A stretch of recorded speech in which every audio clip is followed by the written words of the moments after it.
À vontade, da tribuna, vereador Cristiano Becker.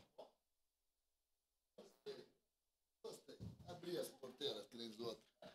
Abri as porteiras do Rio Grande. Azar. Senhor presidente, Caxias do Sul tem o privilégio de contar com 2 camisas que carregam tradição, rivalidade e orgulho. Representam a alma da cidade, dentro e fora das 4 linhas, e fazem do nosso futebol uma história viva de paixão e identidade. Eu fui chefe de gabinete, só para lembrar de novo, né? A qual eu tinha uma assessora que trabalhava ali, que é assessora do prefeito Odiló, Juliana Marzotto. Eu não aguentava ouvir aquela mulher quando o Caxias entrava em campo. Eu não aguentava.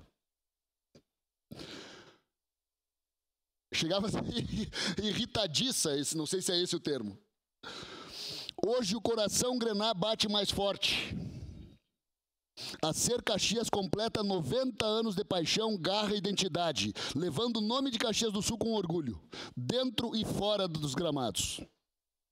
Não é apenas futebol, senhor presidente.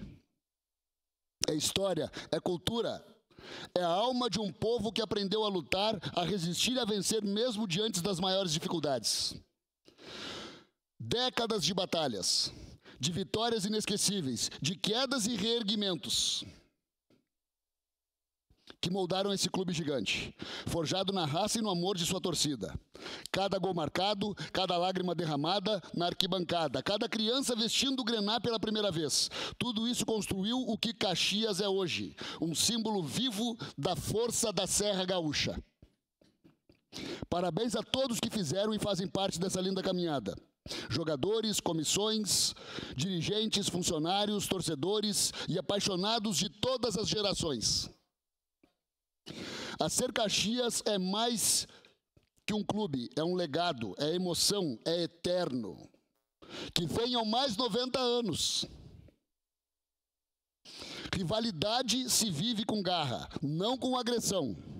Que o grito de gol nunca seja abafado pelo barulho da intolerância. Futebol é alegria, é vida, que seja também de paz. Que venham estes 90 anos de mais glórias. Avante, grená. Era isso, senhor presidente. Obrigado, vereador Cristiano. Com a palavra, a vereadora Sandra.